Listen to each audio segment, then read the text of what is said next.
제르마 66표지 연재 33번째 이야기에서는 시저 클라운과 빈스모크 저지가 이른바 네오 MADS를 창설하는 모습이 그려졌습니다. 본래 닥터, 베가펑크 스텔라를 비롯해 퀸 등과 함께 MADS를 창설한 바 있으나 공공의 적으로 베가펑크를 동시에 떠올린 뒤 결론에 다다른 것이 바로 네오 MADS였다는 것입니다. 이번 주 회차 이야기는 앞전까지 사이퍼폴 이지스제로 CP0 소속이었으나 베가펑크 쪽 사람이었음이 밝혀진 스튜시, 그리고 센토마루 사이의 전보벌레를 통해 세계 정부가 자신들에게 내렸던 명령에 대해 설명합니다.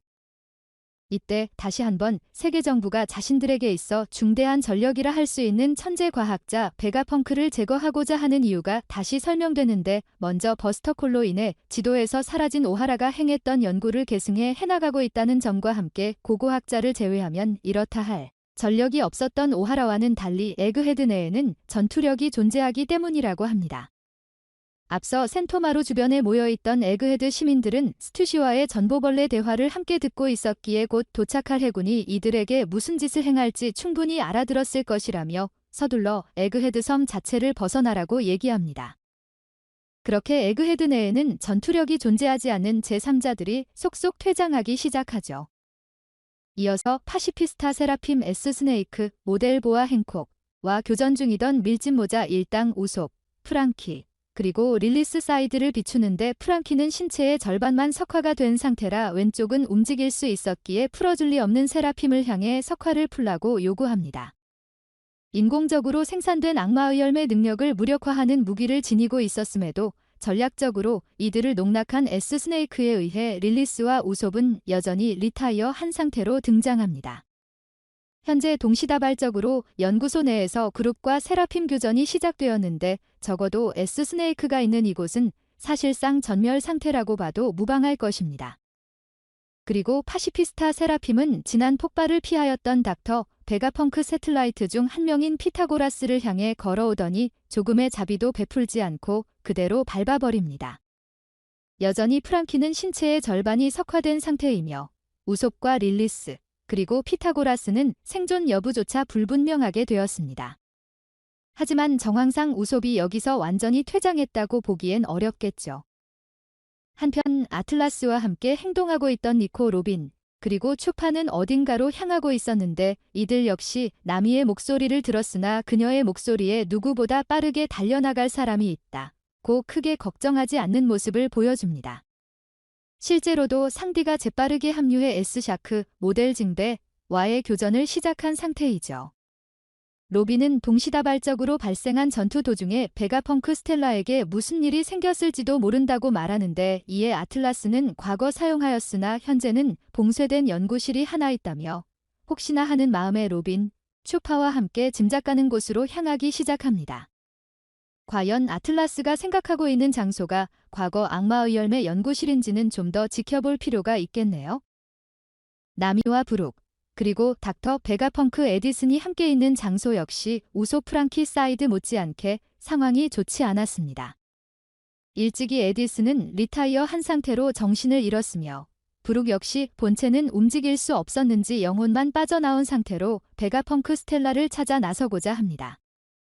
다행히 이곳으로 향하였던 파시피스타 세라핌 S샤크, 모델 징배는 상디가 상대하고 있었기에 그나마 여유가 있는 상황 세라핌의 공격을 정면으로 받았음에도 불구하고 상디는 여유를 잃지 않는 모습을 보여줍니다.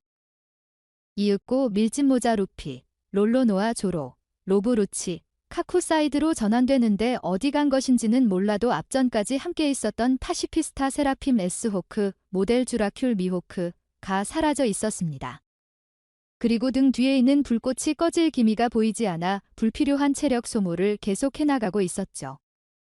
언제 어디서 무엇을 할지 모를 상황 속에서 조로는 S호크를 쫓기 위해 곧장 전장을 이탈하기 시작합니다.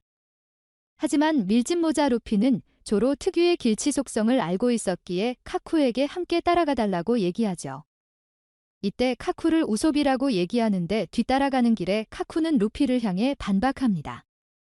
조로와 카쿠가 이탈한 뒤 루피는 곧장 파시피스타 세라핌 S베어, 모델 바솔로뮤 쿠마를 향해 고무고무 기술을 사용하나 상황을 냉정하게 보고 있던 로브로치는 그렇게 상대해봤자 결과적으로 쓰러뜨리지 못한다며 생각을 좀 하라고 소리칩니다.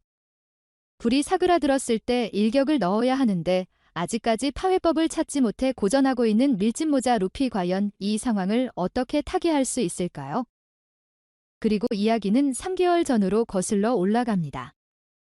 천룡인이 거주하고 있는 공간인 성지 마리조아로부터 전보벌레 통신이 전해지는데 발신처는 에그헤드로 누군가 닥터 베가펑크가 공백의 100년을 연구하고 있다는 소식을 전합니다. 앞서 스튜시가 세계 정부가 베가펑크를 제거하고자 하는 이유 중 하나로 꼽았던 이유이기도 하죠. 세계 정부 측은 이 말을 들은 뒤 사이퍼4를 에그헤드 섬으로 파견하였으나 이렇다 할 증거를 찾지 못한 채 귀환하는 도중에 연이어 실종이 발생하게 되었다는 내막이 밝혀집니다.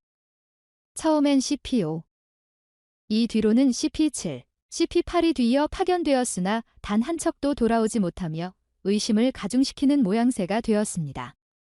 뒤이어 오로성이 누군가와 회담을 가진 뒤 닥터 베가펑크가 배신하였음을 확신하게 되며 그를 제거하기로 결정하였다고 내레이션으로 설명합니다. 이전까지 에그헤드 섬으로 향하였던 사이퍼4는 실제로 닥터 베가펑크가 공백의 100년을 연구하고 있다는 증거를 수집하기 위한 것이었다면 이후 파견된 CP0는 처음부터 닥터 베가펑크 전원의 제거를 임무로 향하게 된 것이죠. 하지만 혹시 모를 베가펑크의 반격에 대비하고자 오로성 중 한 명인 제이가르시아 세턴성은 해군 대장 키자루를 데리고 에그헤드 섬으로 향하게 된 것이라는 내막이 밝혀집니다. 비록 도중에 밀짚모자 일당이 에그헤드 섬에 도착한 것은 예상 밖의 일이었지만 아무튼 결과적으로 이 다음 날 우리가 목도하게 될 사건의 결말은 원피스 세계관에 있어 생각지도 못한 충격을 주게 된다는 내레이션과 함께 과거 시점이 종료됩니다.